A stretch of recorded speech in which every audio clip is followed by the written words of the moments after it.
Les grands entretiens de Storia Voce.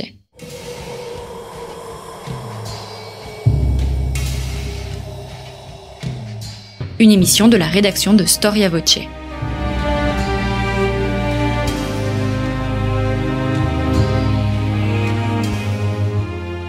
On retrouve Marie-Gwen Carichon. Chers auditeurs, bonjour et bienvenue sur Storia Voce pour une nouvelle émission de nos grands entretiens.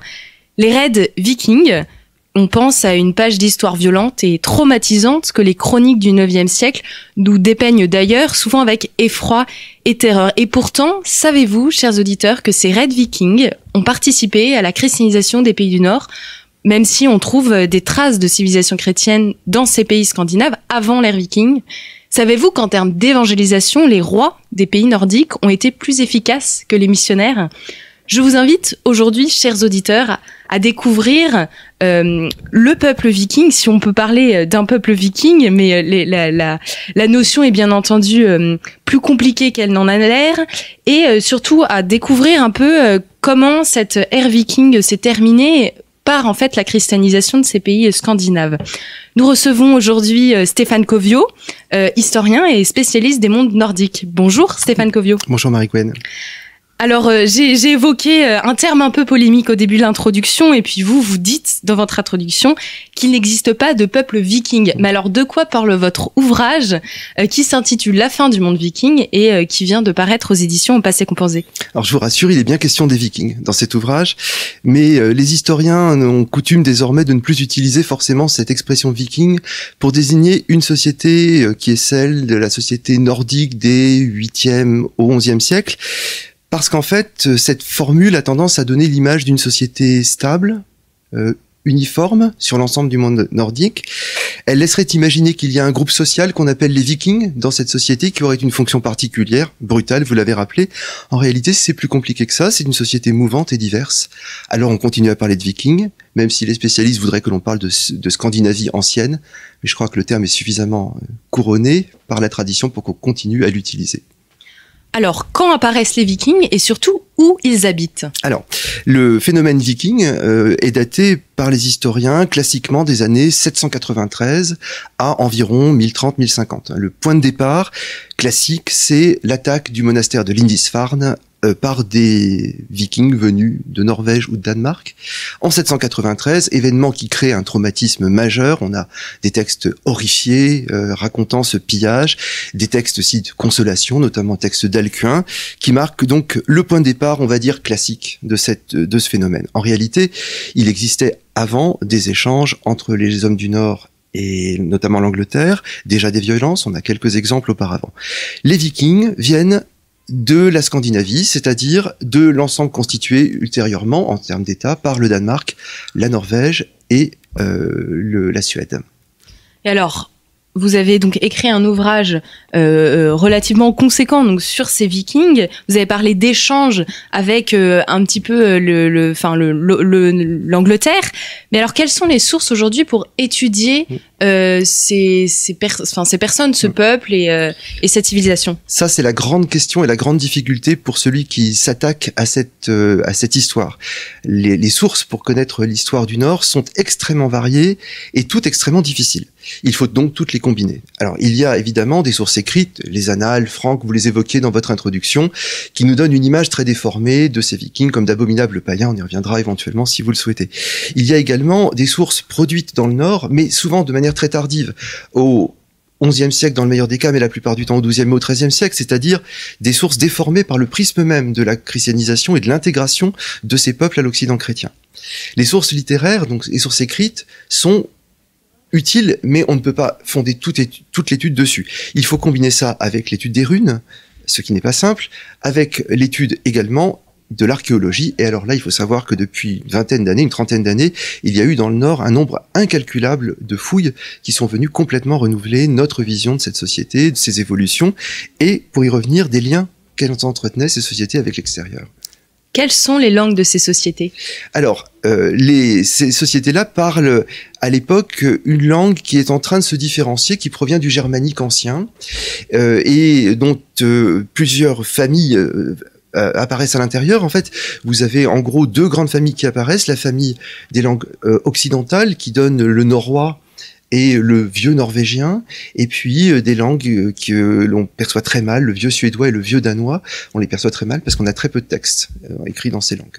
Et alors, les inscriptions qu'on retrouve donc en Scandinavie, ce sont des inscriptions religieuses majoritairement ? Alors, ce sont des inscriptions qui ont été pour l'essentiel produites en contexte de christianisation.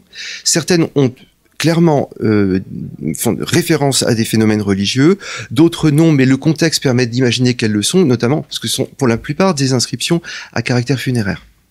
On peut les caractériser religieusement, parfois par les signes qui les accompagnent, des croix gravées par exemple, on en a quelques exemples, et il y a quelques inscriptions qui, elles, sont clairement païennes et qui pourraient presque relever d'un militantisme païen, en ce qu'elle copie les formules liturgiques chrétiennes. Alors, cette christianisation, elle peut être découpée et comprise en 3 phases. C'est ce que vous expliquez dans l'introduction. Est-ce que, avant de nous concentrer sur des points plus précis, vous pourriez nous donner, en fait, les bornes chronologiques de ces 3 phases de christianisation ? Bien sûr, c'est quelque chose qui est très important pour comprendre le phénomène même de christianisation, qui n'est pas simplement un changement de religion. C'est beaucoup plus compliqué que ça, c'est un changement de civilisation. Donc les historiens du Nord, depuis les années 70 à peu près, ont coutume de déterminer 3 grandes phases, alors avec des nuances, mais on peut, si vous voulez, aller à l'essentiel. La première phase, c'est une phase de prise de connaissance du christianisme, d'influence chrétienne, qui ne se traduit probablement pas par des conversions, mais par l'entrée de signes chrétiens dans l'horizon visuel des hommes du Nord. Ça commence très tôt. On a des signes qui remontent aussi loin que le VIe siècle dans certaines parties de la Scandinavie. Cela dure à peu près jusqu'au Xe siècle, date à laquelle se produit une mutation qui nous fait entrer dans le temps de la conversion. C'est-à-dire que là, on arrive au moment où un certain nombre d'acteurs, les rois, vous les évoquiez, des missionnaires aussi, essaient de faire inscrire le christianisme dans les lois des hommes du Nord, qui d'ailleurs ne sont pas des lois écrites, ce sont des lois encore orales. Cette phase-là est celle de l'institutionnalisation du christianisme et c'est celle de la conversion, qui ne conduit pas pour autant à ce que tout le monde soit chrétien dans ces contrées. C'est un temps, comme le dit un historien marquant actuellement, de négociation culturelle, c'est-à-dire de phase où l'on accepte de cohabiter avec des païens sans forcément les rudoyer. Et puis progressivement, à la faveur de cette cohabitation, on entre dans une 3e phase qui est celle de la construction des églises. Alors c'est là vraiment une phase d'alignement par rapport aux modèles européens, création de diocèses, création de paroisses, apparition de royautés qui peuvent avoir des caractères sacrés, etc., etc. Les débuts de la christianisation de ces pays du Nord, ils sont dus à l'influence de l'Europe ? Oui, tout à fait. Ils s'inscrivent dans les contacts, les échanges qui peuvent exister entre l'Europe chrétienne et le monde nordique, notamment des échanges commerciaux dont on a des traces assez nettes. On a des traces encore plus anciennes d'échanges. Par exemple, l'écriture runique, fameuse écriture runique que vous évoquiez, provient probablement du nord de l'Italie. On peut imaginer peut-être à partir du IIe siècle, quelque chose comme ça. Effectivement. Et à la faveur de ces échanges, les hommes du Nord ont appris à connaître une civilisation qui pouvait leur apparaître différente de la leur et certainement à certains égards enviable. Parce que ces sociétés, la société franque, la société anglo-saxonne, étaient marquées par des formes de pouvoir qui étaient infiniment plus impressionnantes que celles qui pouvaient exister dans le nord de l'Europe, mettons au VIe, VIIe siècle. Vous avez parlé d'activité commerciale, donc des Vikings. On peut s'étonner, parce que quand on pense aux Vikings, on pense aux raids. Pourquoi ces épisodes de violence qui cohabitent en quelque sorte, ou qui suivent, ou qui précèdent ces périodes de pillage ? Là, vous ouvrez une boîte de Pandore. C'est la question de la cause des raids vikings. Alors, vous savez sans doute, ça a donné lieu à beaucoup d'interprétations différentes. Actuellement, il semble qu'un consensus assez large s'établisse autour d'une lecture assez politique de ces raids. En gros, voilà le schéma qu'on peut proposer. À la faveur des échanges que nous évoquions, les hommes du Nord ont découvert ces modèles politiques qui leur paraissaient enviables. Et on voit concrètement, à partir du 7e siècle, se constituer des cellules de pouvoir plus importantes qu'auparavant. Ça se voit dans l'archéologie, avec l'apparition de grandes halles aristocratiques parfois reconstruites la plus belle étant en Norvège, dans les îles Lofoten, à Borg. On le voit aussi à la construction de nécropoles dans lesquelles les tertres funéraires s'accumulent les uns aux autres, mettant en évidence l'existence d'un pouvoir probablement de nature dynastique. Ces pouvoirs ne reposent absolument pas sur des institutions ou une administration. Ils reposent fondamentalement sur la capacité du chef à distribuer des richesses. Et c'est là que le commerce et les raids entrent en jeu. Le commerce sert à alimenter ces circuits de redistribution politique. Et parfois, il arrive que piller soit plus simple que de commercer. Mais le but des pillages n'est pas de détruire le christianisme, mais de mettre la main sur des richesses qui peuvent ensuite être inscrites dans les circuits de distribution qui fondent le pouvoir du chef et qui fondent la possibilité pour un chef de s'imposer par rapport aux autres. Est-ce qu'il y a, je pense notamment à la France, des régions en fait qui sont entrées en contact avec les Vikings et où finalement l'échange a été cordial et ça ne s'est pas terminé sur un pillage? Pour la France, on a assez peu de sources à ma connaissance. C'est plutôt avec l'Angleterre que l'on voit les îles britanniques, on va dire, que l'on voit des échanges attestés archéologiquement depuis le 6e siècle au plus tard. Et alors, vous parlez dans votre ouvrage d'un acte fondateur, donc le baptême d'Harald Klak. Oui. Je prononce certainement très mal ces langues.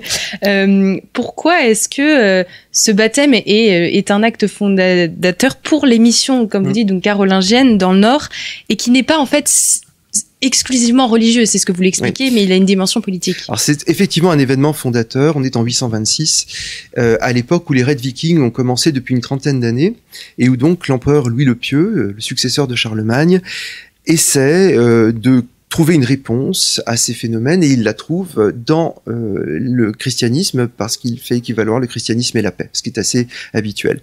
Il profite des tensions qui existent à l'intérieur du monde danois, qu'on devine à peu près, on ne sait pas grand-chose, et du fait que l'un des candidats au pouvoir, Harald Klak, se trouve dans une situation difficile. Il vient chercher l'aide de l'empereur, et celui-ci la lui accorde moyennant son baptême. Et donc le baptême de Harald Klak est à la fois le point de départ d'une mission, parce qu'il repart ensuite vers le Danemark avec des missionnaires, Saint-Ancher en l'espèce, et le premier moment où un homme de pouvoir devient chrétien dans le monde nordique. Mais c'est pas effectivement uniquement un acte religieux. Quand on étudie bien le baptême de Harald, et ça a été fait notamment par Pierre Bauduin récemment, on voit que si Harald devient chrétien, il devient aussi d'une certaine manière un franc, c'est-à-dire qu'il se civilise littéralement. Le christianisme devient un symbole synonyme de civilisation, et ce qui construit la matrice même du processus de christianisation de l'ensemble des mondes nordiques. Même si, en l'occurrence, Harald Klak n'a jamais réussi à s'imposer au pouvoir, et si donc la mission d'Ancher n'a pas été si décisive dans la construction du christianisme nordique. Quelles sont les visées concrètes de Louis le Pieux pour favoriser en fait ce baptême d'Harald Klak, parce qu'on imagine quand même de pays relativement éloignés. Ils ne sont pas tant que ça, puisque à la faveur de la conquête franque, celle de Charlemagne, notamment de la Saxe, l'empire se trouve au contact de la puissance danoise. Je n'ose dire Danemark parce que c'est pas vraiment encore un État constitué.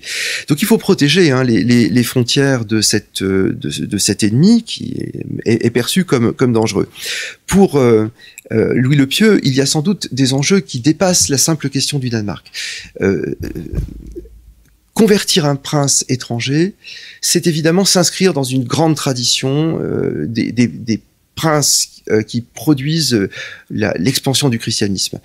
Sans doute imite-t-il Charlemagne, mais peut-être aussi des modèles qui viennent d'Orient, puisque nous on a des exemples dans l'Empire byzantin d'empereurs qui convertissent des chefs barbares, ce qui constitue donc un modèle vraiment du bon prince. Et Louis le Pieux est un prince dont le pouvoir est par ailleurs fragile, donc peut-être peut-on comprendre un peu cet acte comme un acte politique destiné à construire sa propre autorité. Est-ce qu'on peut évaluer grosso modo la part de chrétiens avant ce baptême, où les sources sont trop floues pour qu'on puisse quantifier? Dans le monde nordique, ouais. On ne peut pas les quantifier, mais on sait qu'il existait des points de contact privilégiés, ce qu'on appelle les vics, les emporia, qui sont donc des lieux de commerce. Il en existe quelques-uns dans le nord. Il y a Birka, En Suède, il y a Ribe et Hedeby au Danemark, dans lesquels il y a des communautés de marchands chrétiens. Tout le problème est de savoir s'il y a porosité entre ces milieux et des Nordiques. C'est difficile à établir, seule l'archéologie nous permet vraiment de le savoir, elle ne nous dit pas grand-chose. Alors, vous consacrez un chapitre à un missionnaire qui s'appelle Saint Anchère. C'est comme ça qu'on prononce, qu'on dit Anchère, qui en fait est très célèbre, mais a pas forcément eu une mission très rentable, si je peux m'exprimer ainsi. Effectivement, il est très célèbre parce qu'il y a une vita très connue qui décrit de manière très précise sa mission. Et ce qui est un texte que je trouve extrêmement touchant personnellement, parce que la géographe, qui est le successeur finalement d'Anchère, a voulu en quelque sorte expliquer quelque chose d'assez problématique, c'est que cet homme qui aspirait au martyr n'a pas réussi en quelque sorte à atteindre cet objectif, sachant que c'est un idéal pour un certain nombre de moines. Anchère est celui qui a suivi Harald dont nous parlions et qui a mené plusieurs missions au cours de sa vie au Danemark et en Suède pour l'essentiel, en créant les premières églises, dont les traces archéologiques ne sont pas encore trouvées, mais on va sans doute le faire. On a trouvé en tout cas des cimetières chrétiens. Le grand problème d'Anchère, c'est que sa mission a été rendue très difficile par le contexte dans lequel elle s'est développée. Il a dû faire face à l'hostilité parfois des hommes du Nord, pas systématiquement, puisque en fait, dans le cas par exemple de Birka et de la Suède, il est appelé par le roi Björn, qui a besoin sans doute de créer des contacts avec la cour franque. Il a dû, mais de temps en temps, il est victime de pillage, et une scène célèbre où donc la première mission à Birka se heurte à des pirates qui pillent les livres. C'est une catastrophe absolue puisque le missionnaire arrive sans les instruments qui vont lui permettre d'exercer sa mission. Et surtout, il a dû faire face aux problèmes intérieurs à l'Empire carolingien. Sa mission est contemporaine de l'éclatement de l'Empire, ce qui lui a causé des problèmes logistiques puisque par exemple les bases logistiques de sa mission, qui étaient des monastères créés dans le monde franc, se sont trouvées coupées du monde nordique par le jeu du partage de Verdun de 843. Donc c'est un splendide échec, cette mission, mais c'est en même temps un lieu de mémoire important qui est considéré comme, là aussi, un point de départ de la christianisation du monde nordique. Alors comment se passent concrètement les missions dans ces pays-là ? Le premier enjeu du travail missionnaire, c'est de nouer des contacts avec le chef, qu'on appelle le roi par convention. Parce que c'est celui qui va permettre l'installation des missionnaires, l'installation des premiers chrétiens, et éventuellement qui va produire un phénomène d'imitation, si jamais, c'est ce qu'on espère, ils se baptisent. Et pour cela, il faut, bien entendu, se comporter dignement avec lui, et il faut l'impressionner. Ce qui impose aux missionnaires une certaine forme d'ostentation. Il faut notamment qu'il montre qu'il n'est pas un être isolé, qu'il a derrière lui des élites franques, qui le soutiennent, qui le financent, etc. Peut-être doit-il aussi impressionner par le luxe des objets qu'il amène, des cadeaux qu'il fait, mais également les livres liturgiques qu'on imagine richement ornés. Il faut qu'il apparaisse comme un être de pouvoir. Ça, c'est la condition sine qua non pour ne pas se faire expulser, voire pire. Alors, avant que donc ces populations adoptent le christianisme, on imagine en gardant un petit peu des rudiments de leurs religions anciennes. Est-ce que vous pourriez nous décrire et nous expliquer un peu comment fonctionne cette religion ou ces religions vikings? Alors c'est une religion qui n'a pas grand-chose à voir avec la religion chrétienne. C'est quelque chose qui est très important pour moi et qui explique pas mal de choses. C'est que le mot religion est un peu un piège, puisque on l'utilise pour désigner deux réalités qui sont assez différentes. Il vaudrait mieux parler en fait, mais c'est un peu du jargon, de mode de religiosité.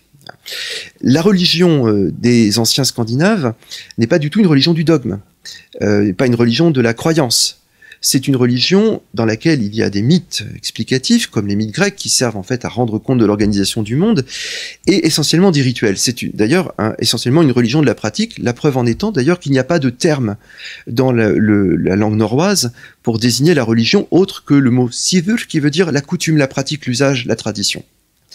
Donc c'est une religion fondée sur l'acte religieux, essentiellement le sacrifice sanglant, ce qu'on appelle le blot, qui ne repose pas sur un clergé, mais sur les élites. Donc l'exercice de la religion constitue un élément de justification de la hiérarchie sociale. Voilà. C'est essentiellement comme ça qu'on l'aperçoit, mais on est très très mal renseigné en fait sur cette religion. On la connaît bien par les mythes, parce qu'ils nous ont été transmis par des textes, mais des textes très tardifs, peut-être interpolés, avec peut-être des influences chrétiennes d'ailleurs, ce qui rend ces textes magnifiques au demeurant extrêmement difficiles à utiliser. Alors, la mort de Saint-Anchère, est-ce qu'on peut dire que ça va clore une certaine phase de christianisation? Vous avez tout à fait raison. Ça met un terme à une entreprise qui aurait été une entreprise classique de conversion par un prince étranger, qui est donc ici le prince carolingien.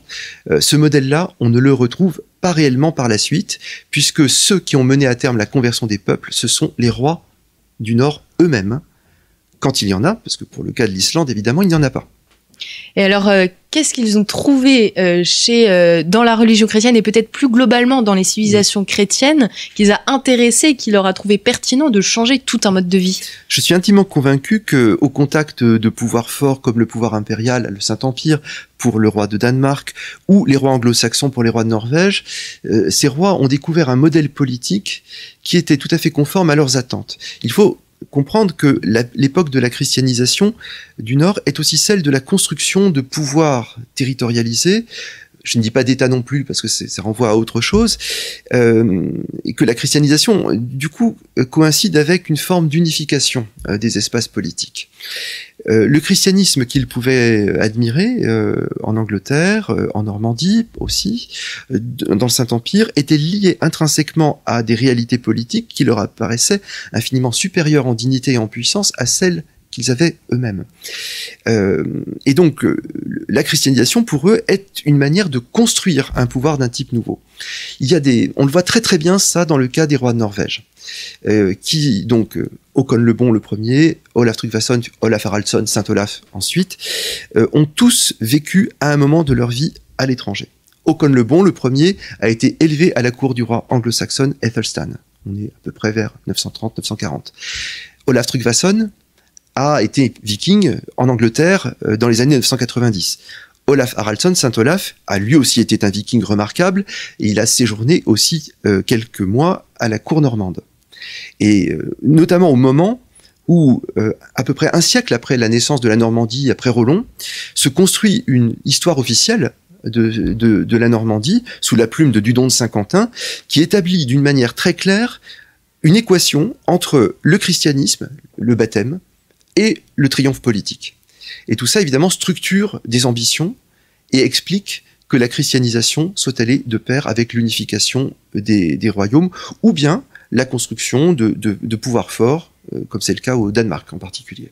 Vous nous avez bien montré que ça pouvait être un avantage pour un roi, mais alors pour un peuple qui a quand même ses habitudes, ses mœurs et ses coutumes, comment cette christianisation a-t-elle été accueillie? Alors, il y a sans doute un certain nombre de personnes qui sont déjà chrétiennes lorsque se passe ce que je viens de raconter. Parce que il y a des influences antérieures liées aux marchands, peut-être aussi au contact entretenu avec ce qu'on appelle les fondations scandinaves, c'est les espaces de la diaspora, le Danelaw anglais, la Normandie, par exemple. Pour d'autres, évidemment, c'est une contrainte, et nous avons des exemples de résistance. On en a surtout en Norvège, autour de la région de Trondheim, ce qu'on appelle le Trøndelag, où il y a effectivement une résistance farouche qui s'exprime au travers de figures de pouvoir locales. Ailleurs, ce qu'on observe, c'est plusieurs types d'attitudes. Des attitudes d'adoption du christianisme, mais beaucoup d'attitudes d'hésitation et de réserve. Et ça, c'est quelque chose que je trouve absolument passionnant dans le monde nordique, c'est de voir comment il y a une époque, un moment, parfois quelques générations, où on ne sait pas exactement de quel côté aller. Et ça se traduit par des objets archéologiques surprenants. Par exemple, des marteaux de Thor ornés de croix. Ou par des tombes dans lesquelles on trouve des objets païens et des croix ou bien des chandelles qui sont évidemment liées à l'eschatologie chrétienne. Cette coexistence, elle est rendue possible par le fait que, alors peut-être pas en Norvège, mais ailleurs, on accepte, les pouvoirs, ceux qui les détiennent, acceptent des formes de compromis. Le plus bel exemple qu'on puisse donner de ça, c'est l'Islande, qui est une société sans roi. En Islande, le christianisme a commencé à se diffuser à la fin du Xe siècle. et cela clive la société, visiblement. Il y a des chefs qui sont païens et d'autres minoritaires qui sont chrétiens. Et il y a ainsi un risque que cette société insulaire tombe dans les guerres civiles, ce qui serait absolument catastrophique. La solution trouvée en 999, plutôt qu'en l'an 1000, c'est au cours de l'Assemblée des hommes libres qui se présente tous les ans, à l'Althing, de trouver un compromis religieux entre ces deux religions qui s'excluent. Et la solution consiste en l'adoption officielle du christianisme, mais en même temps, on dit aux païens qu'ils peuvent continuer à pratiquer leur rituel à condition de le faire en secret. Alors comment ces missionnaires ou les prêtres qui voient ça considèrent ce syncrétisme un peu particulier? Ça peut paraître curieux parce qu'on imagine forcément les missionnaires comme des hommes farouchement, presque sectaires d'une certaine manière.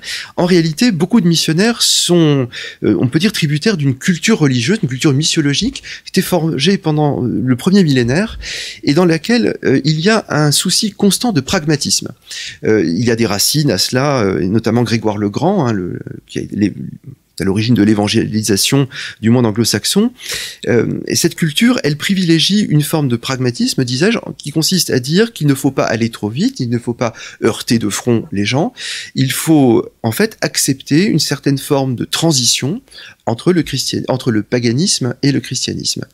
Donc ils font sans doute preuve ici d'une certaine forme de réserve, en se disant que le temps fera son œuvre et que le christianisme s'imposera dans toute sa pureté quand les gens seront prêts. Il y a une vraie pensée, une vraie technique d'évangélisation. Oui, il y a une vraie technique d'évangélisation. Il est difficile de la saisir de manière précise, mais nous avons des textes anciens, alors notamment la très célèbre lettre de Daniel de Winchester à Boniface que j'utilise dans mon ouvrage, dans laquelle justement il y a tous ces conseils. Ne dis pas surtout aux païens que leur Dieu n'existe pas, parce que dans ces cas-là, tu vas te heurter à un obstacle infranchissable. Explique-leur qu'en fait ils existent. Oui, mais ce sont des créatures diaboliques qui te trompent, parce que c'est le diable qui te trompe, et le vrai Dieu créateur, c'est celui que je professe, etc., etc. Cette tradition-là, je suis intimement persuadé qu'elle a été utilisée dans le nord de l'Europe. Alors, je n'ai pas de texte direct, mais lorsqu'on analyse la poésie scaldique, c'est-à-dire la poésie qui a été produite par les contemporains, on retrouve un certain nombre de thèmes qui laissent penser que le christianisme a été présenté d'une manière adaptée aux besoins ou aux capacités de compréhension des peuples auxquels on s'adressait. Par exemple, ce qui est très connu, il semblerait qu'on n'ait pas ennuyé les chrétiens de Norvège avec le dogme trinitaire. Les trois hypostases, les relations entre les hypostases, qui sont une élaboration théorique complexe, on ne leur a sans doute pas parlé, on leur a dit il y a un Dieu puissant. Ce qui donne des images curieuses, par exemple le Christ créateur du monde. Ce qui est, je dirais pas hérétique, mais curieux comme formule. Oui, il y a une adaptation et qui dépend en fait. Est-ce que oui, cette adaptation, elle va dépendre des zones et des aires géographiques où les missionnaires considèrent les pays du nord de l'Europe comme une grande aire géographique? Alors c'est une très bonne question parce qu'en fait, ce monde nordique que depuis que nous en parlons, nous présentons comme un monde ouvert, est un monde ouvert sur des espaces très différents. Et donc les missionnaires qui ont été à l'œuvre provenaient aussi d'horizons très différents. Dans le cas de la Norvège, de l'Islande, la présence de missionnaires anglo-saxons est assez clairement dominante, mais pas monopolistique. Il y a un évêque dont je suis persuadé, un évêque missionnaire qui vient de Normandie, par exemple. Dans la partie danoise et suédoise, on est un tout petit peu plus soumis aux influences venues du sud. Il y a plus de missionnaires germaniques. Probablement. Peut-être même, alors ça c'est une vaste question, des gens qui viennent de l'Orient byzantin. On n'a pas beaucoup de traces de tout cela. Et sans doute, du coup, le christianisme qui a été proposé aux hommes du Nord était matiné d'influences différentes, reflet de cette multitude des foyers de christianisation que je viens d'évoquer et de décrire. Alors vous parlez un chapitre que je trouve très très éclairant, les missionnaires dans l'ombre des rois, donc à la fois ce qui signifie bien que le religieux existe parce que le pouvoir politique le soutient et que concrètement les missionnaires sont aussi tributaires des rois. Ça a été ma grande surprise. Et en fait, tout ce livre est parti de cela, puisque c'est une lointaine adaptation de ma thèse qui portait sur les évêques de Norvège. Et ce qui est assez surprenant, dans le cas de la Norvège, mais c'est aussi le cas ailleurs, c'est de voir à quel point les missionnaires ne sont pas visibles dans les sources, ou à peine. On les voit un nom ici ou là, ou bien alors on les présente comme de simples spécialistes du sacré, capables de lutter contre les magiciens, des choses comme ça. C'est très surprenant si on rapporte ça à des modèles plus classiques comme les missions de Boniface que j'évoquais, de Willibrord, où le missionnaire est le héros, littéralement. Le rôle des missionnaires, me semble-t-il, n'était pas réellement de convertir ou de conduire au baptême. Ça, c'était plutôt la mission des rois, parce que le baptême était souvent perçu comme un acte d'allégeance politique à celui-ci. Le rôle des missionnaires, avant ou après, et peut-être davantage après qu'avant, était d'enseigner ce christianisme en utilisant, comme nous en parlions à l'instant, ces techniques d'adaptation. Effectivement, les missionnaires sont peu présents dans les sources. Il y a très peu de martyrs. On s'attendrait à avoir des martyrs dans le Nord. On sait qu'on a la hache facile, mais en réalité, il y en a très très peu, un peu en Suède, peut-être parce que c'est là que le pouvoir royal est le plus faible, et où peut-être que les missionnaires ont joué un rôle plus actif qu'ailleurs, mais on les connaît très mal. Alors, comment on peut caractériser cette troisième et dernière phase de la christianisation, et quand pouvons-nous dire que la christianisation est achevée et finalement le monde viking se termine? Un protestant vous répondrait qu'elle n'est pas terminée parce que c'est un travail permanent. Alors, la christianisation, elle est achevée en gros lorsque des structures ecclésiastiques se sont mises en place, c'est-à-dire des provinces ecclésiastiques, des diocèses, des monastères, enfin toutes ces structures-là. En gros, dans le monde nordique, c'est dans la deuxième moitié du XIIe siècle que tout cela est en place. Ça s'est mis en place très tardivement et selon des modalités curieuses, notamment dans l'ouest de la Scandinavie, Norvège, Islande, Orcade, où, contrairement à ce qu'on voit au Danemark et en Suède, les diocèses n'ont pas été construits tout de suite, ils se sont mis en place d'eux-mêmes, selon des modalités qui sont extrêmement difficiles à retracer. Alors, cette christianisation, elle est une affaire de structure, comme je viens de le dire, ecclésiastique. Mais elle est aussi une affaire de civilisation. La christianisation, ça se mesure lorsque l'on se met à adopter, par exemple, des prénoms chrétiens. Lorsqu'on se met à adopter le modèle chrétien du mariage, lorsque l'on se met à adopter le mode de sépulture qui est celui du christianisme. Et ce qu'il y a de très intéressant dans le monde nordique, c'est que ça, c'est très très très très lent et que ça ne se fait jamais d'une manière totale. On observe toujours des stratégies d'accommodement qui font que l'on n'oublie jamais la civilisation viking, si on l'appelons comme ça, qui était antérieure à cette christianisation. On le voit par exemple dans les noms que l'on choisit. Il y a énormément et très tardivement de noms qui sont des noms théophores, c'est-à-dire dans lesquels on retrouve la racine Thor ou Odin, plutôt Thor en général d'ailleurs, ce qui peut paraître curieux. Comment se fait-il qu'un chrétien puisse avoir dans son nom le dieu Thor, par exemple? Cela s'explique par ce pragmatisme que j'évoquais, qui fait que l'on n'a jamais voulu évacuer totalement la culture ancienne, mais on a voulu l'adapter. Et le plus beau signe de cela, c'est l'image dont nous avons voulu faire la couverture de l'ouvrage. Cette image, c'est celle d'un portail d'église du XIIIe siècle en Norvège, l'église de Hillestad. Elle n'existe plus, on n'en a plus que le portail. C'est une magnifique église en bois de boue, on l'imagine, comme il en existe encore quelques-unes. Et ce qu'il y avait sur ce portail, ce n'était pas le Christ, la Vierge ou un saint, c'était le héros Sigurd, le fameux héros qu'on appelle Siegfried plutôt du côté allemand, en train de tuer le dragon Fafnir. Ça ne veut évidemment pas dire que on était païen quand on entrait dans cette église ou qu'on la voyait, mais cela montre à quel point le christianisme a laissé survivre cette culture pour notre plus grand bonheur, parce que sans le christianisme, nous ne connaîtrions pas tous ces mythes-là.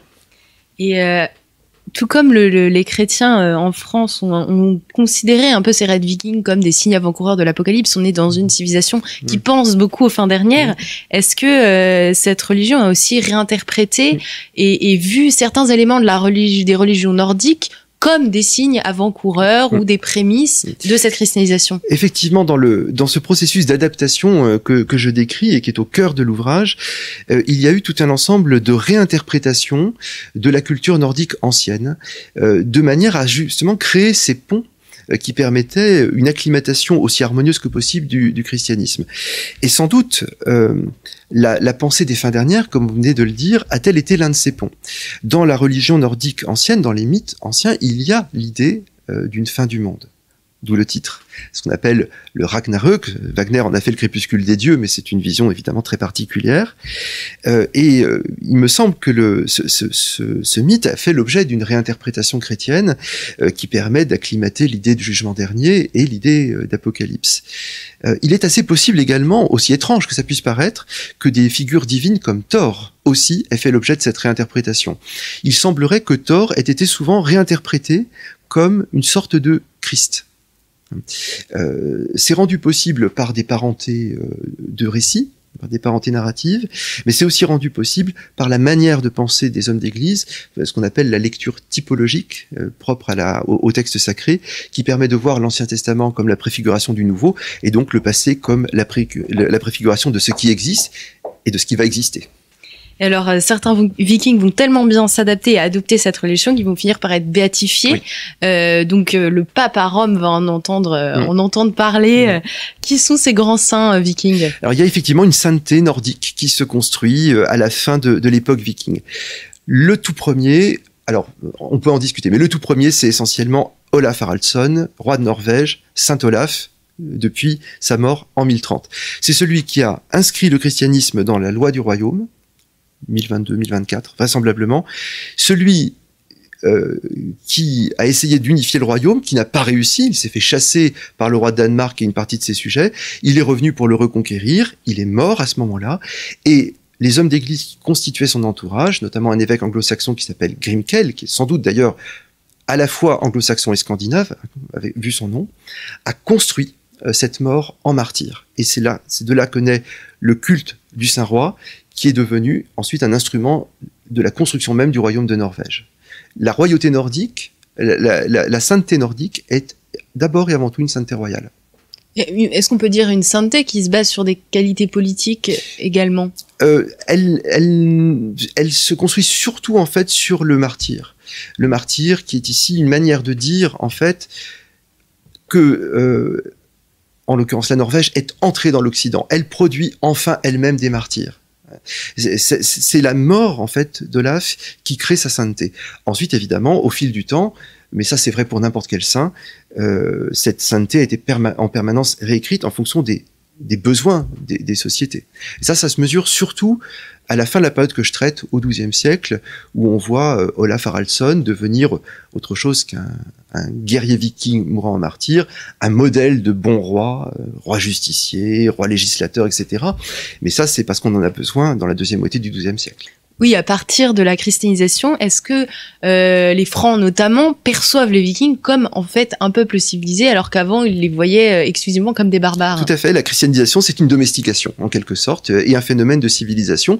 On en parlait tout à l'heure dans le baptême de Harald Klak, mais c'est ce qui s'est effectivement produit pendant ces longs siècles qui sont au cœur de l'ouvrage. Et alors, qui a écrit ensuite, chez les Vikings et chez les Francs notamment, ce qu'on connaît peut-être le mieux, cette histoire de la christianisation, avant vous ? Alors, chez les Francs, dans le monde occidental, pas grand monde, mis à part un auteur du XIe siècle qui s'appelle Adam de Brême, qui s'est fait l'historiographe de l'église de Hambourg, qui était normalement chargé de convertir les peuples nordiques. Je dis bien normalement, parce qu'en réalité, son rôle a été non pas secondaire, mais pas le seul. Alors, c'est donc une histoire très engagée et très truquée, mais ça c'est souvent le cas.